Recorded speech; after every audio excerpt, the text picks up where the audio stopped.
Hello everyone, എല്ലാവർക്കും മറ്റൊരു വീഡിയോയിലേക്ക് സ്വാഗതം. ഇന്ന് നമ്മളുടെ കയ്യിൽ നമ്മുടെ ഹാർലി ഡേവിഡ്സൻ്റെ X440T ആണ്. അപ്പോൾ ഈ വണ്ടി നമ്മൾ കുറച്ച് നേരം ഇങ്ങനെ ഓടിച്ചുകൊണ്ടിരിക്കുകയായിരുന്നു. അപ്പോൾ ഇനിയിപ്പോൾ ഏകദേശം എൻ്റെ റിവ്യൂ പറയാമെന്നുള്ളൊരു മൈറ്റിലെത്തിയിട്ടുണ്ട്. സോറി, വഴിയരികിലാണ് ഞാൻ. ഇപ്പോൾ അത്യാവശ്യം നല്ല ചൂടായതുകൊണ്ട് തന്നെ ഞാൻ ഇപ്പോൾ ഒരു തണൽ കിട്ടിയപ്പോൾ അവിടെ വന്നിരിക്കുകയാണ്. അപ്പോൾ അധികം ഞാൻ വലിച്ചിടുന്നില്ല, നമുക്ക് നേരെ വീഡിയോയിലേക്ക് എടുക്കാം. അപ്പോൾ ഇതാണ് നമ്മളുടെ ഹാർലി ഡേവിഡ്സൻ്റെ X440T. മുന്നത്തെ ഒരു X440യിൽ നിന്ന് കുറച്ചുകൂടി ചേഞ്ചസ് ഒക്കെ വരുന്നത്. അതായത് നമ്മളെ ഹാൻഡിൽ ബാർസിൻ്റെ അതിലും ബാർ ആൻഡ് മിറേഴ്സ് കൊണ്ടുവന്നു. ഓവറോൾ ഇതിനകത്ത് ചെറിയ മിനിമൽ ചേഞ്ചസ് ഒക്കെ കൊണ്ടുവന്നിട്ടുള്ളതാണ് ഈ ഒരു മോഡൽ എന്ന് പറയുന്നത്. അതിനനുസരിച്ചുള്ള രസമൊക്കെ ഉണ്ട് കേട്ടോ. കുറച്ചും കൂടി എന്താ പറയുക, മുന്നത്തെ കുറേ കൂടി ക്രൂയിസിങ് ടൈപ്പ് ആണെങ്കിൽ ഇത്തിരിയും കൂടിയും എന്താ പറയുക സ്പോർട്ടിയർ, എന്നാൽ ഭയങ്കര കംഫർട്ടബിൾ ആയിട്ട് നമുക്ക് ക്രൂസ് ചെയ്യാൻ പറ്റുന്നൊരു കൈൻഡ് ഓഫ് ബൈക്കായിട്ടാണ് എനിക്കിപ്പോൾ ഈ ഒരു വണ്ടി തോന്നിയത്. രസമാണ്, ഭയങ്കര ഫൺ ഓറിയൻറ്റഡ് ആയിട്ടുള്ളതാണ്. എൻ്റെ എക്സോസ്റ്റ് നോട്ട് മാൻ സൂപ്പർ. മുന്നത്തെ വണ്ടിയുടെ അതേ എക്സോസ്റ്റ് തന്നെ എനിക്ക് ഡിസൈനിൽ കുറച്ച് ചേഞ്ചസ് ഒക്കെ വരുത്തിയിട്ടുണ്ട്. പക്ഷെ വണ്ടി ഓടിക്കുമ്പോൾ കിട്ടുന്ന ഒരു രസമുണ്ട്. നമ്മളിങ്ങനെ കൈ കൊടുക്കുമ്പോൾ ആ ഒരു എക്സോസ്റ്റ് നോട്ട് എന്ന് പറയുന്നത് ദാറ്റ്സ് സൂപ്പർ. ഭയങ്കര രസമുള്ള വണ്ടിയാണ്. അപ്പോൾ വണ്ടിയുടെ ഡിസൈൻ കാര്യങ്ങളിൽ നിന്ന് സ്റ്റാർട്ട് ചെയ്യാം. സോ വണ്ടിയുടെ ഡിസൈൻ തുടങ്ങുകയാണെങ്കിൽ നമ്മളുടെ മുന്നത്തെ X440യുടെ അതേ ഹെഡ്ലൈറ്റ്സ് തന്നെയാണ് വരുന്നത്. നമുക്കതിനകത്തൊരു X440യുടെ ഒരു നെയിമിങ്ങും കാര്യങ്ങളൊക്കെ അതിനകത്ത് കാണാൻ പറ്റും. നമുക്ക് എത്രത്തോളം വിസിബിൾ ആണെന്ന് അറിയില്ല. അതിനകത്ത് റിഫ്ലക്ഷൻ കാര്യങ്ങളൊക്കെ അടിക്കുന്നുണ്ട്. അപ്പോൾ നമുക്കിവിടെ വരുമ്പോൾ 43mm ഒരു അപ്സൈഡ് ഡൗൺ ഫോക്കാണ് വരുന്നത്. അത്യാവശ്യം നല്ല ഒരു mid range type of suspension ആയിട്ട് എനിക്ക് തോന്നുന്നത്. അതായത് സ്റ്റിഫും അല്ല, എന്നാൽ ഭയങ്കര സോഫ്റ്റും അല്ല എന്നുള്ള രീതിയിൽ. ഹൈവേയിലൊക്കെ നമ്മൾ അത്യാവശ്യം സ്പീഡിലൊക്കെ പോകുമ്പോൾ ഈ നമ്മുടെ പാലങ്ങളൊക്കെ കിടക്കുമ്പോഴത്തെ ഒരു ചാട്ടവും കാര്യങ്ങളൊക്കെ അത്യാവശ്യം നല്ല രീതിക്ക് തന്നെ എടുക്കുന്നുണ്ട്. ഇനി സൈഡിലേക്ക് വരികയാണെങ്കിൽ ഏറ്റവും മിനിമൽ സ്റ്റിക്കേഴ്സ് ഞാൻ ചിലപ്പോൾ ഈ റീസെൻറ്റ് ടൈമിൽ വളരെ ചുരുക്കം വണ്ടികളിലുള്ളൂ. അതിനകത്തൊരു വണ്ടിയായിട്ട് ഈ വണ്ടിയെ കണക്കാക്കാം. അതായത് ആകെ ഞാൻ അതിനകത്ത് പോയി കഴിഞ്ഞാൽ ഇവിടെ ഈ 3 സ്റ്റിക്കേഴ്സ് മാത്രമേ ഉണ്ട്. പിന്നെ വേണമെങ്കിൽ സ്റ്റിക്കർ തപ്പുകയാണെങ്കിൽ ഇവിടെയായിട്ട് ആ ഒരു E20യുടെ ഒരു സ്റ്റിക്കർ ഉണ്ട്. അത് മാത്രമാണ് എക്സ്ട്രാ സ്റ്റിക്കർ എന്ന് പറയാനുള്ളത്. അതർവൈസ് ഒരുപാട് സ്റ്റിക്കേഴ്സൊന്നും ഞാൻ ഇതിനകത്ത് കാണുന്നില്ല. ആൻഡ് നമുക്ക് ഇവിടെയായിട്ടൊരു ചെറിയൊരു ഷീൽഡ് ഉണ്ട് നമ്മുടെ ആ ഒരു പിസ്റ്റൻ്റെ ഒരു ഇതിന് വേണ്ടിയിട്ട്. ആ ഷീൽഡിൻ്റെ കളർ മാത്രം വേറൊരു കളർ, അതെന്താണെന്ന് എനിക്ക് മനസ്സിലായില്ല. ഒരു സാധാരണ എല്ലാവരും സെയിം കളേഴ്സ് എടുക്കാൻ നോക്കുമ്പോൾ ഇത്തിരി വേറിട്ടൊരു കളറാണ് അതിനകത്ത് വരുന്നത്. നിങ്ങൾ നോക്കിയാൽ കാണാം, ഇത്തിരി ഡിഫറെൻ്റ് ആയിട്ടുള്ളൊരു കളറാണ് കൊടുത്താണ്. ആൻഡ് ഇതാണ് ആ ഒരു 440cc എഞ്ചിൻ. മുന്നത്തെ സെയിം എഞ്ചിൻ തന്നെയാണ്. ചെറിയ മിനിമൽ ട്യൂണിങ് ഡിഫറൻസുകൾ കാര്യങ്ങളൊക്കെയാണ്.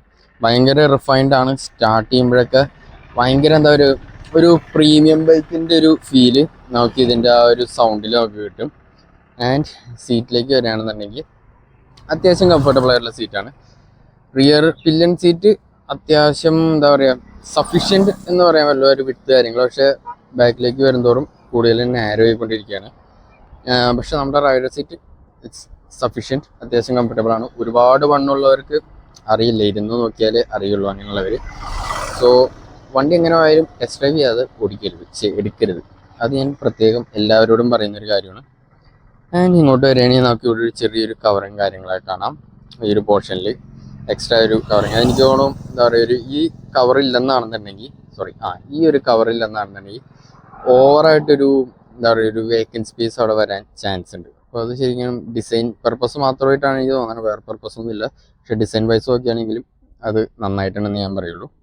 ആൻഡ് നമ്മുടെ ആ ഒരു ഫ്യൂവൽ ക്യാപ്പ്, ഇതൊരു പൗഡർ കോട്ടഡ് ആണ് ഈ ഒരു ഫ്യൂവൽ ക്യാപ്പ് എന്ന് പറയുന്നത്.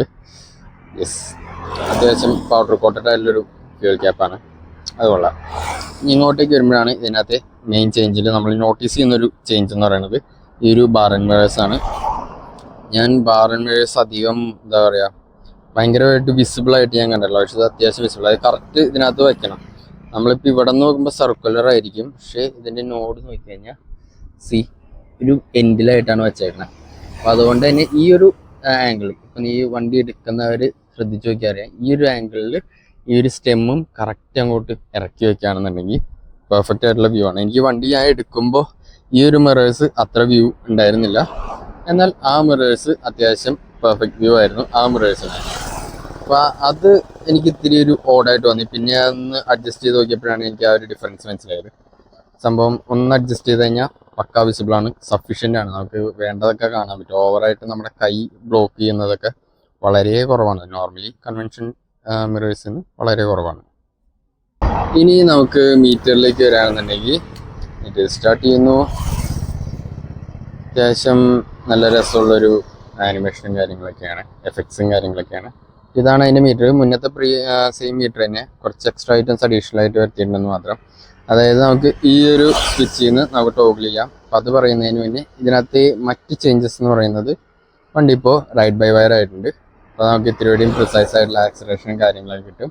പിന്നെ നമുക്ക് റൈഡ് മോഡ്സ് 2 വന്നിട്ടുണ്ട്. റോഡ് ആൻഡ് റെയിൻ എന്ന് പറഞ്ഞ റൈഡ് മോഡ്സ് ഉണ്ട്. അതേപോലെ തന്നെ ട്രാക്ഷൻ കൺട്രോൾ സ്വിച്ചബിൾ ആണ്. നമുക്കിതിവിടെ ശ്രദ്ധിച്ച് നോക്കിയാൽ കാണാം, ഇവിടെ ട്രാക്ഷൻ കൺട്രോളിൻ്റെ ഒരു ബട്ടൺ ഉണ്ട്. എവിടെ എവിടെത്തേനാ കണ്ട അത് ട്രാക്ഷൻ കൺട്രോളിൻ്റെ ഇതുണ്ട്. അതേപോലെ തന്നെ ABS ഉണ്ട്. ഈ ABSും ട്രാക്ഷൻ കൺട്രോളും സ്വിച്ചബിൾ ആണ് ഈ വണ്ടിയിൽ. സോ അത് നമുക്ക് ട്രാക്ഷൻ കൺട്രോൾ വേണ്ട, അല്ലെങ്കിൽ ABS ഓഫ് ചെയ്തിടണം എന്നുള്ളവർക്ക് അങ്ങനെ ചെയ്യാം. അപ്പം അങ്ങനെ ഒരു ഓപ്ഷൻ കൂടി വരുന്നുണ്ട്. ഞാൻ അത് ചേഞ്ച് ചെയ്യണമെന്നുണ്ടെങ്കിൽ ഈ ബട്ടൺസിലാണ് ക്ലിക്ക് ചെയ്യേണ്ടത്. ഒന്ന് ലോങ് പ്രസ് ചെയ്യുകയാണെന്നുണ്ടെങ്കിൽ നമുക്ക് ഇതിനകത്ത് കണക്ടിവിറ്റി, അതുപോലെ എബൌട്ട്, ഡിസ്പ്ലേ, ബൈക്ക് അങ്ങനെയുള്ളതിലേക്ക് പോകും. ബൈക്കിലേക്കൊന്ന് ബൈക്ക് എടുക്കുകയാണെന്നുണ്ടെങ്കിൽ ട്രിപ്പ് A ഉണ്ട്, ട്രിപ്പ് B ഉണ്ട്. ഇത് ട്രിപ്പ് A സെലക്ട് ചെയ്യുമ്പോഴാണ് ഇത് തന്നെ. നമുക്ക് റിവേഴ്സ് പോയിട്ട് താഴേക്ക് വേണമെങ്കിൽ trip B, ride modes click ചെയ്ത് കഴിഞ്ഞാൽ റോഡ് വരുന്നുണ്ട്, റെയിൻ വരുന്നുണ്ട്. റോഡിലാണ് കിടക്കുന്നത്. ഇനി ഒന്നുകൂടിയും ബാക്കിലേക്ക് വന്ന് ഇവിടെ നിന്ന് ABS ഓഫ് ഉണ്ട്. ഇതേ ഇങ്ങനെ ജസ്റ്റ് ക്ലിക്ക് ചെയ്താൽ ABS ഓഫായി. അതേപോലെ ട്രാക്ഷൻ കൺട്രോൾ ക്ലിക്ക് ചെയ്ത് കഴിഞ്ഞാൽ ട്രാക്ഷൻ കൺട്രോൾ ഓഫായി. രണ്ടും ഞാൻ ഓൺ ചെയ്തിട്ടേക്കണം. പിന്നെ നമുക്കിവിടെ ബാറ്ററി ഓപ്ഷൻസ് വരുന്നുണ്ട്, ബാക്ക് വരിക. ഇതൊക്കെയാണ് നമുക്ക് ബൈക്കിൻ്റെ ഇതിനകത്ത് വരുന്നത്. അതേപോലെ ട്രിപ്പ് A വരുന്നുണ്ട്. ഡിസ്പ്ലേയിലേക്ക് വരുമെങ്കിൽ ഡിസ്പ്ലേയിൽ എന്തൊക്കെ വയ്ക്കണം എന്നുള്ള കാര്യങ്ങളാണ്, മെനു, ഡേറ്റ്, യൂണിറ്റ്സ് അങ്ങനെയുള്ള കാര്യങ്ങളൊക്കെയാണ് ഇവിടെ വരുന്നത്. ഇതൊന്നും നമ്മൾ ചെയ്തില്ല, ജസ്റ്റ് നമ്മൾ ഫുള്ളി ബാക്ക് വന്നിട്ടാണ് ആരോ ക്ലിക്ക് ചെയ്യണമെന്നുണ്ടെങ്കിൽ അപ്പർ ആരോ ക്ലിക്ക് ചെയ്താൽ നമുക്ക് അതിനകത്ത് വേറെയും കുറച്ച് മോഡ്സ്, അതായത് ഓക്കെ ഞെക്കിക്കഴിഞ്ഞാൽ ഈ ഒരു ട്രിപ്പ് A, അതേപോലെ ടൈം കാര്യങ്ങൾ, ട്രിപ്പ് Bയുടെ എങ്ങനെയാണെന്നുള്ളത്, പിന്നെ നമ്മളെ റിയൽ ടൈം മൈലേജ് എങ്ങനെയാണെന്നുള്ളത്, റേഞ്ച് എത്രയാണെന്നുള്ളത്, ആവറേജ് ഫ്യൂൽ എക്കണോമി എത്രയാണെന്നുള്ളത്. ഞാൻ വണ്ടി എടുക്കണ നേരത്ത് എനിക്ക് 27 കാണിച്ചത്. ഇതിപ്പോൾ എൻ്റെ ഓടിക്കലിന് ശേഷമുള്ളതാണ് ഈ ഒരു 30 എന്ന് പറഞ്ഞാൽ. എന്നാൽ the fun part is that ഞാൻ ഈ വണ്ടി ഓടിച്ചത് മോസ്റ്റ്ലി ഒരു 80 to 100+ ആണ് ഞാൻ ഓടിച്ചത്. എന്നിട്ടാണ് എനിക്ക് ഈ ഒരു മൈലേജ് കിട്ടിയാണ്. പിന്നെ നമ്മൾ ട്രാഫിക്കിൻ്റെ ഇടയിലേക്ക് അധികം പോയിട്ടില്ല, അതിൻ്റെ കൂടെ ആയിരിക്കാം. സർവീസ് വ്യൂ കാര്യങ്ങളൊക്കെയാണ് ഇവിടെ തന്നെ. അപ്പോൾ ബാക്ക് പോയി കഴിഞ്ഞാൽ ഇങ്ങനെ, ഇതൊക്കെയാണ് നമ്മളുടെ മീറ്ററിലെ കാര്യങ്ങൾ എന്ന് പറയുന്നത്. സോ ഓവറോൾ നോക്കിക്കഴിഞ്ഞാൽ അത്യാവശ്യം നല്ല ഇതാണ്. ടോപ്പ് എൻഡ് മോഡലാണ്, അതുകൊണ്ടാണ് നമുക്ക് ആ ഒരു ഡയമണ്ട് കട്ട് അലോയ്സ് വരുന്നത്. ഞാൻ ജസ്റ്റ് ക്ലോസ് ആയിട്ട് കാണിച്ചു തരാം. ഇവിടേക്ക് നോക്കുകയാണെങ്കിൽ നമുക്ക് ഡയമണ്ട് കട്ട് അലോയ്സ് കാണാം. ബ്രേക്സിൻ്റെ കാര്യങ്ങളൊക്കെ ഞാൻ ഓടിക്കുമ്പോൾ പറയാം. അപ്പോൾ ബാക്കി നമുക്ക് വണ്ടി ഓടിച്ചുകൊണ്ട് പറയാം. ചതിച്ചതാണ് ആശാനെ, ചതിച്ചതാണ്. ഞാൻ ഈ ക്യാമറ പുതിയൊരു ക്യാമറയാണ്, ഫ്രണ്ടിൻ്റെ ഒരു ക്യാമറയാണ്. അപ്പോൾ ചെയ്തു വന്നപ്പോൾ വോയിസ് ഒന്നും തന്നെ റെക്കോർഡായില്ല. സോ ഈ ഒരു വീഡിയോയിൽ വോയിസ് ഓവർ ആയിരിക്കും. ഞാൻ ലൈവായിട്ടൊക്കെ ചെയ്യണമെന്ന് വിചാരിച്ച, പക്ഷേ ടെസ്റ്റിങ്ങും കാര്യങ്ങളൊക്കെ കഴിഞ്ഞ് ഷോറൂം എത്തിക്കഴിഞ്ഞ് ചെക്ക് ചെയ്തപ്പോഴാണ് വോയിസ് ഒന്നും കയറിയിട്ടില്ലെന്ന് അറിഞ്ഞ്. So I am really sorry about that. അപ്പോൾ നമുക്ക് വോയിസ് ഓവർ തന്നെ ചെയ്യാം. Let's begin from here. ഞാൻ ഇതിനകത്ത് സൗണ്ട് ചെക്ക് ചെയ്തതാണ്, പക്ഷേ നോ രക്ഷ. അപ്പോൾ നമുക്ക് വീഡിയോയുടെ സ്റ്റാർട്ട് ചെയ്യാണ്. തൽക്കാലം തിരുവനന്തപുരം മുന്നോട്ട് ഹൈവേയിൽ എത്തിയിട്ട് ഞാൻ ഇതിൻ്റെ ഒരു എന്താ പറയുക ത്രോട്ടിൽ റെസ്പോൺസ് എങ്ങനെയുണ്ടെന്നൊന്ന് കാണിച്ചു തരാം. പവർ റേഞ്ച് എങ്ങനെ പോകുന്നതെന്നുള്ളത് കാണിക്കാൻ വേണ്ടിയാണ്, അല്ലാതെ ഒരിക്കലും ഇതിൻ്റെ ടോപ്പ് സ്പീഡ് എങ്ങനെയെന്ന് കാണിക്കാനില്ല. കാരണം നമ്മൾ നല്ല ടോപ്പ് സ്പീഡിന് വേണ്ടിയിട്ടല്ല. And I don't encourage to do top speeds in every bike. നമ്മളൊരു വണ്ടി ഓടിക്കുന്നത് അതിന് വേണ്ടിയിട്ടാവരുത്, നമ്മൾ ആ ഒരു എൻജോയ് ചെയ്ത് പോകുന്നതിന് വേണ്ടിയിട്ടാവണം എന്നുള്ളതുകൊണ്ടാണ് ഞാൻ അങ്ങനെ ഒരു മെൻറ്റാലിറ്റിയിൽ എത്തിയത്. ഓക്കെ, സോ ഹൈവേ എത്തിയിരിക്കുകയാണ്. നമുക്കപ്പോൾ ഇവിടെ നിന്ന് ഒന്ന് നൈസായിട്ടൊന്ന് കൈ കൊടുത്ത് നോക്കാം.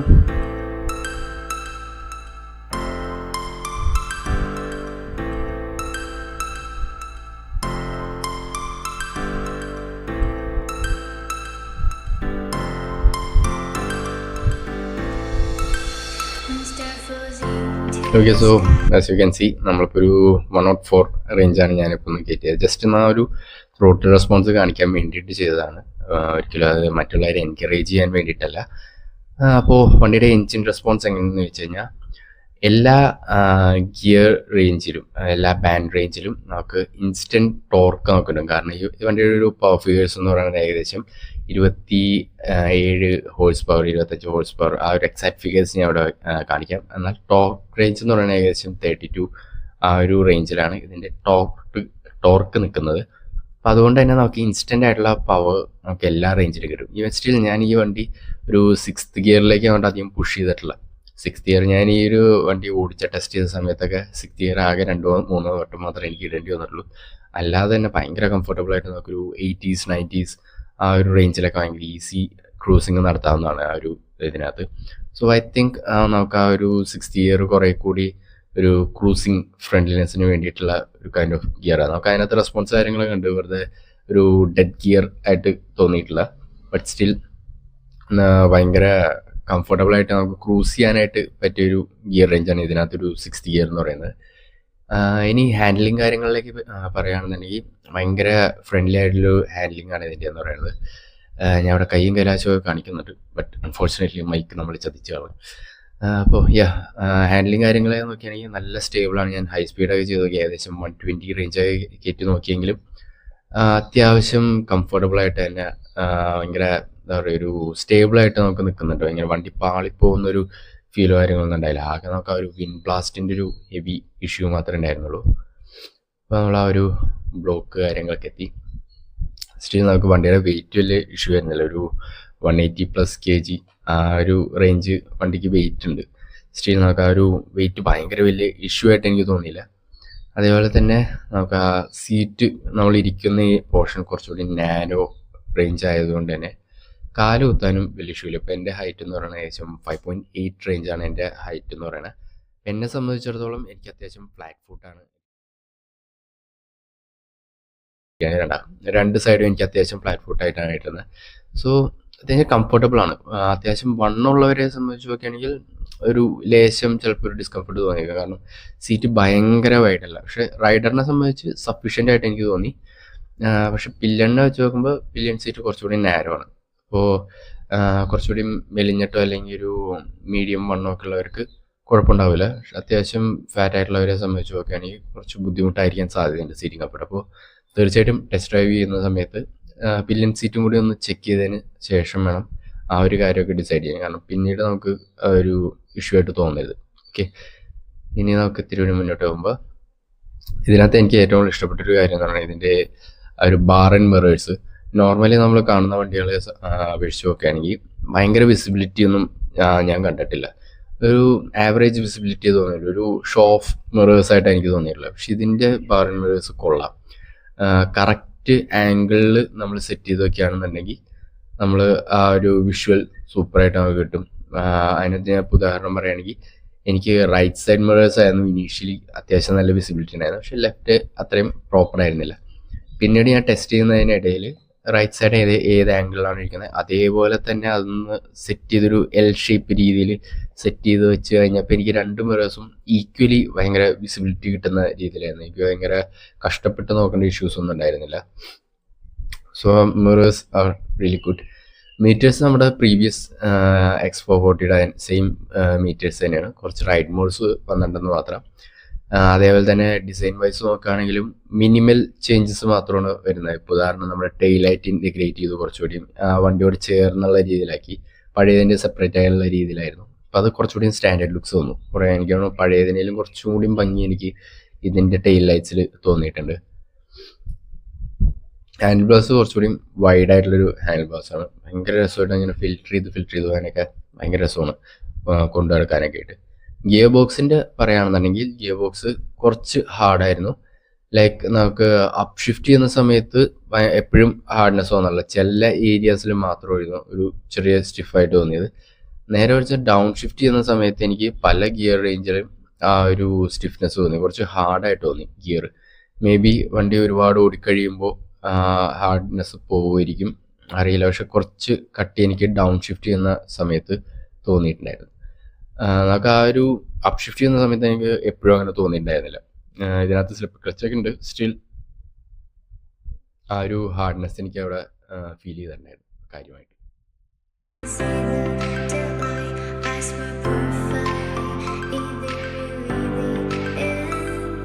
ഇനി ഇതിൻ്റെ ബ്രേക്കിംഗ് പൊട്ടൻഷ്യലിനെ പറ്റി പറയുകയാണെന്നുണ്ടെങ്കിൽ ഓക്കെ ആയിട്ടുള്ളൊരു ബ്രേക്കിംഗ് ആണ്. ഫ്രണ്ട് ആയാലും റിയർ ബ്രേക്ക് ആയാലും ലൈക്ക് നമുക്ക് ഹെവി ബൈറ്റ് അല്ല ആ ഒരു ബ്രേക്കിംഗ് നമുക്ക് കിട്ടുന്നത്. ഒരു സഫീഷ്യൻറ്റ് ഓക്കെ ആയിട്ടുള്ളൊരു ബ്രേക്കാണ്. നമുക്ക് എമർജൻസി ബ്രേക്കിങ്ങിൽ സിംഗിൾ ബ്രേക്കായിട്ട് മാത്രം യൂസ് ചെയ്യുകയാണെങ്കിൽ അത് സഫീഷ്യൻ്റ് ആയിരിക്കും എന്ന് തോന്നുന്നില്ല. നേരെ വെച്ച് നമ്മൾ ബോത്ത് ബ്രേക്സ് സെയിം ടൈം നമ്മൾ അപ്ലൈ ചെയ്യുകയാണെന്നുണ്ടെങ്കിൽ ഇപ്പോൾ ആ ഒരു റേഷ്യോ ഉണ്ടല്ലോ, ഒരു 70-30 എന്നുള്ള ആ ഒരു റേഷ്യോ രീതിയിൽ നമ്മൾ അപ്ലൈ ചെയ്യുകയാണെന്നുണ്ടെങ്കിൽ വളരെ നല്ല സൂപ്പറായിട്ട് ബ്രേക്ക് ചെയ്യാൻ പറ്റുന്നുണ്ട്. ഭയങ്കര ബൈറ്റാണ്. വളരെ ഷോർട്ട് ഡിസ്റ്റൻസ് തന്നെ നമുക്ക് വണ്ടി നിർത്താൻ പറ്റുന്നുണ്ട്. ആ ഒരു വെയിറ്റ് ഇഷ്യൂ നമുക്ക് അവിടെ ഫേസ് ചെയ്യാൻ രണ്ടും ഈക്വലി ആ ഒരു 70-30 റേഷ്യോയിലൊക്കെ പിടിക്കുകയാണെന്നുണ്ടെങ്കിൽ ഭയങ്കര സൂപ്പർബായിട്ട് നിർത്താൻ പറ്റുന്നുണ്ട്. ആൻഡ് ഭയങ്കര കോൺഫിഡൻ്റ് ആണ്. നമുക്ക് വണ്ടി പാളിപ്പോകും എന്നുള്ള ഫീലൊന്നും വരുന്നില്ല. ഭയങ്കര കോൺഫിഡൻസോടെ തന്നെ നമുക്ക് വണ്ടി നിർത്താൻ പറ്റുന്നുള്ളതാണ്. അതിൽ ഇതിൻ്റെ ഒരു റൈഡിങ് സ്പീഡ് കാര്യങ്ങളൊക്കെ നോക്കുകയാണെങ്കിൽ നമുക്കൊരു 70-80s ഭയങ്കര ഈസി ആയിട്ട് ക്രൂസ് ചെയ്യാം. ഈവൻ 100 നമുക്ക് ക്രൂസ് ചെയ്യാൻ ഭയങ്കര ഈസിയാണ്. വണ്ടി സ്ട്രെസ്ഡ് ആവുന്നില്ല. അതായത് ഇപ്പോൾ ഹാർലി ഡേവിഡ്സൺ എന്നുള്ള നമ്മൾ ആ ബ്രാൻഡ് വാല്യൂ വെക്കുമ്പോൾ തന്നെ ഒരു പ്രീമിയം ക്വാളിറ്റി നമ്മളവിടെ എക്സ്പെക്റ്റ് ചെയ്യും സ്വാഭാവികമായിട്ടും. അപ്പോൾ അത് ഇതിനകത്ത് വരുമ്പോൾ ഉണ്ട്.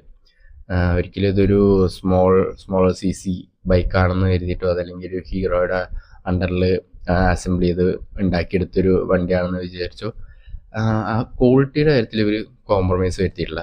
അത്യാവശ്യം ഏത് പാർട്ടാണെങ്കിലും പ്ലാസ്റ്റിക് ഏരിയാസ് ആവട്ടെ, എൻജിൻ വൈസ് ആവട്ടെ, നല്ലൊരു ക്വാളിറ്റി ഉണ്ട്. എനിക്ക് ആകെ ഒരു നെഗറ്റീവ് തോന്നിയത് നമ്മൾ ഐഡിലിൽ ഇട്ട് നമ്മൾ ആക്സിലറേറ്റർ കൊടുക്കുമ്പോൾ നമ്മൾ റവ് ചെയ്യുമ്പോൾ എനിക്ക് അവിടെ ഇവിടെയൊക്കെ വൈബ്രേഷൻ ഭയങ്കരമായിട്ട് തോന്നിയിട്ടുണ്ടായി.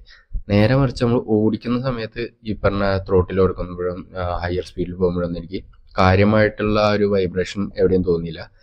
ഞാൻ വണ്ടി അങ്ങോട്ട് അധികം ശ്രദ്ധിക്കാൻ ആണോ എന്നറിയില്ല. കാരണം ആഫ്റ്റർ എ ലോങ് ബ്രേക്കാണ് ഞാൻ വീണ്ടും ഈ ഒരു വണ്ടി ടെസ്റ്റും കാര്യങ്ങളൊക്കെ ചെയ്യാൻ വന്നിരിക്കുന്നത്. അപ്പോൾ എന്നെ സംബന്ധിച്ച് ഞാൻ മിസ് ചെയ്തൊരു സംഭവം കിട്ടിയതിൻ്റെ ഒരു സന്തോഷത്തിലായിരുന്നു. So I really miss doing this thing. അപ്പോൾ അതിൻ്റെ ഒരു എക്സൈറ്റ്മെൻറ്റും കൂടി ഉണ്ടായി. അതിൻ്റെ ഇതിൽ ഞാൻ മിസ് ചെയ്ത് പോയതാണോ എന്നറിയില്ല. ഞാൻ അധികം നോട്ടീസ് ചെയ്തില്ല. ഹയർ സ്പീഡിൽ കയറ്റിയെങ്കിലും ഈ പറഞ്ഞ വൈബ്രേഷൻ എനിക്കൊരു ഇറിറ്റേഷൻ ആവുന്ന രീതിയിൽ ഞാൻ എവിടെയും തന്നെ ആ ഒരു വൈബ്രേഷൻ കാര്യങ്ങളൊന്നും നോട്ടീസ് ചെയ്തില്ല. അത്യാവശ്യം ഓക്കെ ആയിരുന്നു. ആ ഒരു എൻജിൻ്റെ സൈഡിൽ നിന്നുള്ള സൗണ്ട് ആണെങ്കിലും ഒരു ചെറിയൊരു വിസിലിംഗ് സൗണ്ടും കാര്യങ്ങളൊക്കെ ഉണ്ട്. അപ്പോൾ ആ ഒരു പ്രീമിയംനെസ് നമുക്ക് ഓടിക്കുമ്പോഴും കിട്ടണമെന്നുള്ള. അതേപോലെ തന്നെ ആ വയറിങ് കാര്യങ്ങളൊക്കെ ഭയങ്കര നീറ്റായിട്ട് ചെയ്തിട്ടുണ്ട്. ഒരു ചെറിയൊരു മെഷ് കവറിങ് അവർ ആ വയറിങ്ങിൽ കൊടുത്തിട്ടുണ്ട്. സോ ഒരുപാട് വയേഴ്സ് ഇങ്ങനെ ചെന്നം ഭിന്നമായിട്ട് കിടക്കുന്നതിന് പകരം അവർ അത്യാവശ്യം നീറ്റായിട്ടാണ് ചെയ്തു വച്ചിരിക്കുന്നത്. പിന്നെ ഞാൻ നേരത്തെ പറഞ്ഞ പോലെ തന്നെ ഇതിന് റൈഡ് ബൈ വയറാണ് വരുന്നത്. സോ ത്രോട്ടിൽ വലിയ ലാഗ് കാര്യങ്ങളൊന്നും ഉണ്ടാവില്ല. അത്യാവശ്യം ആക്യുറേറ്റ് ആയിട്ടാണ് കിട്ടുക എന്ന് പറയാം.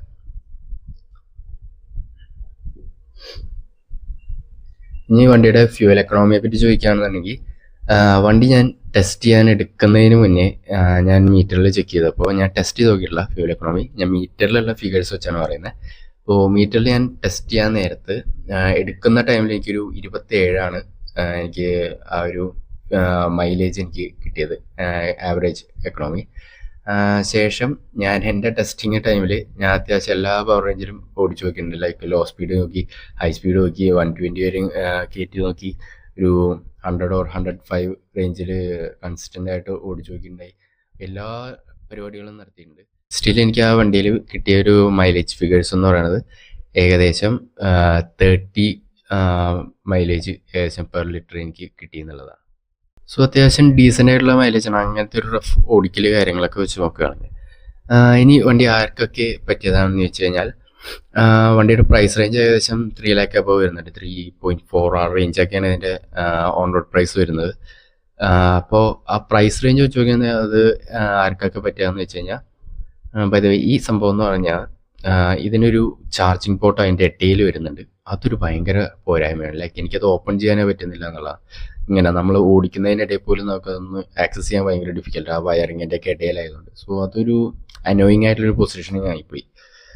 അതാണ് ഞാനപ്പോൾ കയ്യും കൊണ്ട് കാണിച്ചുകൊണ്ടിരുന്നത്. ഓക്കെ, അപ്പോൾ ആർക്കൊക്കെ പറ്റിയതെന്ന് വെച്ച് കഴിഞ്ഞാൽ നിങ്ങളിപ്പോൾ ഒരു ബ്രാൻഡ് വാല്യൂ നോക്കുന്നുണ്ട്. ഹാർലി ഡേവിഡ്സൺ എന്നൊരു ബ്രാൻഡിൻ്റെ ഒരു വണ്ടിയാണ് നോക്കുന്നത്. എന്നാൽ അത്യാവശ്യം പോക്കറ്റ് ഫ്രണ്ട്ലി എന്ന് ഉദ്ദേശിച്ചത് നമ്മുടെ ലോ CC കാറ്റഗറി ഉള്ളതാണ്. അത്യാവശ്യം നല്ല ടോർക്ക് ഫിഗേഴ്സ് വേണം, ഭയങ്കര ജോയ്ഫുൾ റൈഡായിട്ട് കിട്ടണം. അങ്ങനത്തേക്കൊരു കൈൻഡ് ഓഫ് ആൾക്കാരാണ് നിങ്ങൾ ഉദ്ദേശിക്കുന്നത്. ഒരു പ്രീമിയം ഫീലൊക്കെ കിട്ടണം എന്നുള്ള ആൾക്കാരാണെന്നുണ്ടെങ്കിൽ തീർച്ചയായിട്ടും ഈ വണ്ടി ട്രൈ ഔട്ട് ചെയ്യാവുന്നതാണ്. അത്യാവശ്യം ആ പറഞ്ഞ കാര്യങ്ങളെല്ലാം തന്നെ ഈ വണ്ടിയിൽ നമുക്ക് കിട്ടേണ്ടെന്നുള്ളതാണ്. അപ്പോൾ ഇതൊക്കെ തന്നെയാണ് മെയിനായിട്ട് ഈ വണ്ടിയെ പറ്റി പറയാനുള്ളത്. അപ്പോൾ കൂടുതൽ എന്തെങ്കിലും ഡൗട്ട്സോ കാര്യങ്ങളോ നിങ്ങൾക്ക് കമൻറ്റ് ബോക്സിൽ പറയാവുന്നതാണ്. അതല്ലെങ്കിൽ എൻ്റെ ഇൻസ്റ്റാഗ്രാം ഐ ഡി ഞാൻ നമ്മുടെ ഡിസ്ക്രിപ്ഷൻ സെക്ഷനിൽ കൊടുത്തിട്ടുണ്ട്. അപ്പോൾ നിങ്ങൾക്ക് അതിൽ DM ചെയ്യണമെങ്കിൽ അതിൽ DM ചെയ്യാം. ഡെഫിനറ്റ്ലി ഞാൻ റിപ്ലൈ ചെയ്യുന്നതാണ്. That flows you to the sky. The summer was alive.